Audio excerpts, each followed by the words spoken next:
ଆମର ପୂର୍ବତନ chairman late Tapas ପାତ୍ର ଦ୍ୱାରା ଏହି ଅନୁଷ୍ଠାନ ଆରମ୍ଭ ହୋଇଥିଲା। ଡଲଫିନ୍ ଗ୍ରୁପ୍ର ଗୋଟେ ପାର୍ଟ ଇଂଲିଶ ମିଡ଼ିୟମ୍ ସ୍କୁଲ୍। ଏହି ସ୍କୁଲରେ ଆମେ ନର୍ସରୀଠାରୁ ଷ୍ଟାଣ୍ଡାର୍ଡ 10 ପର୍ଯ୍ୟନ୍ତ ପିଲାଙ୍କର ଆମେ ଟିଚିଂ ଦେଉଛୁ, କ୍ଲାସ୍ ଅଛି। 2 ବର୍ଷ ହେଲେ ଆମର 10 ପିଲା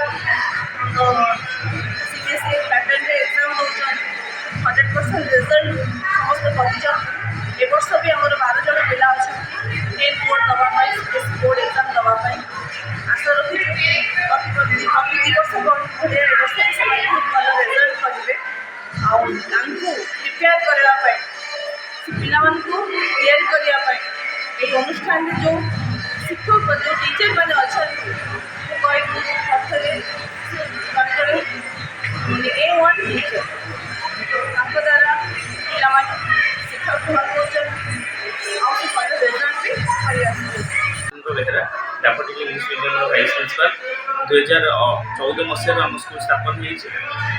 ଏବେ ତା'ର ଚତୁର୍ଥ ବାର୍ଷିକ ଉତ୍ସବ ଆଜି ତା'ର ପାଳନ ହେଉଛି। ମିଟିଂ ଥିଲା, ଆମର ତହସିଲଦାର ଆଉ ଆଡ଼ିସନାଲ୍ BO ଏମାନେ ସମସ୍ତେ ଆସିଥିଲେ। ସେ ମିଟିଂରେ ମଧ୍ୟ ଆମର କୃତି ଛାତ୍ରଛାତ୍ରୀ ଯେଉଁମାନେ ହେଇଥିଲେ ତାଙ୍କୁ ପୁରସ୍କାର ବିତରଣ କରାଗଲା। ସାଂସ୍କୃତିକ କାର୍ଯ୍ୟକ୍ରମ ମଧ୍ୟ ଚାଲୁ ରହିଛି। ଆମ ସ୍କୁଲ ଯେତେ ଦିନ ହେଲା ସ୍ଥାପିତ ହେଲାଣି କଣ୍ଟିନ୍ୟୁଅସ୍ ବେସିସ୍ରେ ତା'ର 100% ରେଜଲ୍ଟ ଦେଇ ଚାଲିଛି, ଆଗକୁ ମଧ୍ୟ ଦେବ। କାହିଁକିନା ଏଠି ଅଧ୍ୟୟନ କରୁଥିବା ପିଲାମାନେ ବି ଭଲ ଅଛନ୍ତି, ତା ସହିତ ଟିଚର୍ମାନେ ବହୁତ ଅଭିଜ୍ଞ ଟିଚର୍ମାନଙ୍କ ଦ୍ୱାରା ବି ଶିକ୍ଷା ପ୍ରଦାନ କରାଯାଉଛି। ଦୀର୍ଘ ବର୍ଷ ମୁଁ ଭାବୁଛି ବୋଧହୁଏ ମୁଁ ଏଠି ରହୁଛି ବୋଲି ନୁହଁ, ମୁଁ ଭାବୁଛି ବୋଧେ ମାର୍ଶାଘାଇ ଅଞ୍ଚଳର ଗୋଟେ 1 ନମ୍ବର ସ୍କୁଲ କହିଲେ ଏଥିରେ ଅବମାନନା ହେବ ନାହିଁ ଆମ ସ୍କୁଲକୁ। ଡାଫୋଡିଲ୍ ଇଂଲିଶ ମିଡ଼ିୟମ୍ ସ୍କୁଲ କେନ୍ଦ୍ରାପଡ଼ାରେ ଆହୁରି ମଧ୍ୟ 1 ନମ୍ବର ହେବ। ତା'ର ଆଶା ଭରସା ସହିତ ବିଶ୍ୱାସ ସହିତ ଆମେ କଠିନ ପରିଶ୍ରମ କରୁଛୁ। ସାର୍ ଆପଣ ପରିଚୟ ଦେବେ? ମୁଁ ଡଲଫିନ୍ ଗ୍ରୁପ୍ ଅଫ୍ ଇନଷ୍ଟିଚ୍ୟୁଟ୍ର ଡାଇରେକ୍ଟର ରୂପରେ ପ୍ରତିପାଦିତ। ମୋ ନାଁ ତୁଷାର ପାଲ। ମୁଁ 2021 ଠାରୁ ଏ ପଦ ଗ୍ରହଣ କଲି। ମୋ ପୂର୍ବରୁ ଫାଉଣ୍ଡିଂ ମେମ୍ବର ତାପସ ପାଲ ଥିଲେ। ତାଙ୍କର ବିଗତ ପରେ ସ୍ୱର୍ଗବାସ ହେବା ପରେ ମୁଁ ଏ ଅନୁଷ୍ଠାନ କାର୍ଯ୍ୟଭାରୀ ଦାୟିତ୍ୱ ଗ୍ରହଣ କଲି। ମୁଁ ଏ ଗ୍ରୁପ୍ ଅଫ୍ ଇନଷ୍ଟିଚ୍ୟୁଟ୍ର ଶ୍ରୀରାମ ଏଜୁକେସନ୍ ଟ୍ରଷ୍ଟ ଅଣ୍ଡରରେ ଏ ସ୍କୁଲଟି, ଏ ସ୍କୁଲ ଏବଂ କଲେଜ ସେ ଟ୍ରଷ୍ଟ ଅଣ୍ଡରରେ ଚାଲୁଛି। ସାର୍ ଆଜିର କାର୍ଯ୍ୟକ୍ରମ କ'ଣ ଥିଲା?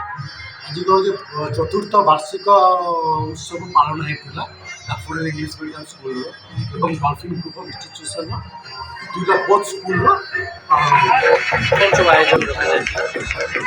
ଆୟୋଜନ ପ୍ରଥମ ହେଉଛି ଆମର କାର୍ଯ୍ୟକ୍ରମ ଥିଲା। ଆମର ମାନେ କାଲଚରାଲ୍ ପ୍ରୋଗ୍ରାମ୍ ସବୁ ରହିଛି। ପିଲାମାନେ ନର୍ସରୀ ଠାରୁ 10ମ ପର୍ଯ୍ୟନ୍ତ ପିଲାମାନେ କଲଚରାଲ୍ ପ୍ରୋଗ୍ରାମ୍ କରିବେ। ତା ଭିତରେ ଆମର ବାର୍ଷିକ ଉତ୍ସବରେ ହେଇଥିବା ବିଭିନ୍ନ କାରିକୁଲାର ଆକ୍ଟିଭିଟିର ପ୍ରାଇଜ୍ ଡିଷ୍ଟ୍ରିବ୍ୟୁସନ୍, ଆକାଡେମିକ୍ ପ୍ରାଇଜେସ୍ ସବୁ ବଣ୍ଟନ କରାଯାଇଥିଲା। କେନ୍ଦ୍ରାପଡ଼ାରୁ ଜିଲ୍ଲା ପ୍ରତିନିଧି ପ୍ରଶାନ୍ତ କୁମାର ବେହେରାଙ୍କ ରିପୋର୍ଟ, BMC TV ଓଡ଼ିଆ।